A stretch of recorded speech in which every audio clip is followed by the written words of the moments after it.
তো এই হচ্ছে একটা সাইকেল। তো এই সাইকেলের হচ্ছে কি চেইনটা হচ্ছে ছিঁড়ে গেছে, এই দেখেন। আর চেইনটা ছিঁড়ছে হচ্ছে অনেক দূর থেকে আর কি।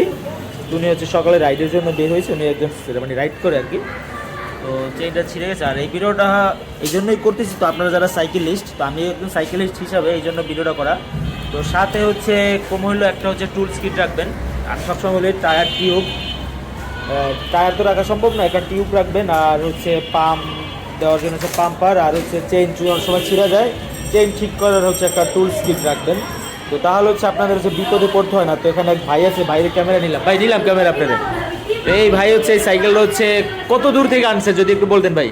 এটা আমি আবদুল্লাহপুর থেকে আরো 3-4 কিলো ওই পাশে ছিলাম। বা আমার তার মানে আবদুল্লাপুর থেকে এখান থেকে 7 কিলো 3 কিলো প্রায় 10 কিলো মতো দূরে হচ্ছে টাইনা আসছে। হাইটা মোটামুটি 2-3 কিলো পর্যন্ত আসছি। আচ্ছা, এরপরে আচ্ছা। দেখি যে আর কোনো সম্ভব উপায় হইতেছে দেখতেছি না, না, আচ্ছা, আচ্ছা। রাস্তায় অন্ধকার ছিল।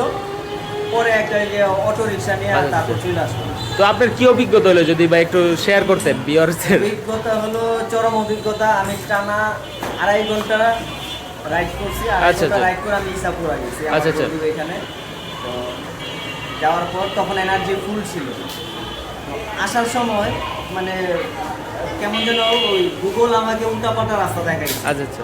যার কারণে আমি ভুল রাস্তায় চলে গেছিলাম। তো ওই নিমতলি আপনার ওই যে সিরিয়াস highway যেখানে তে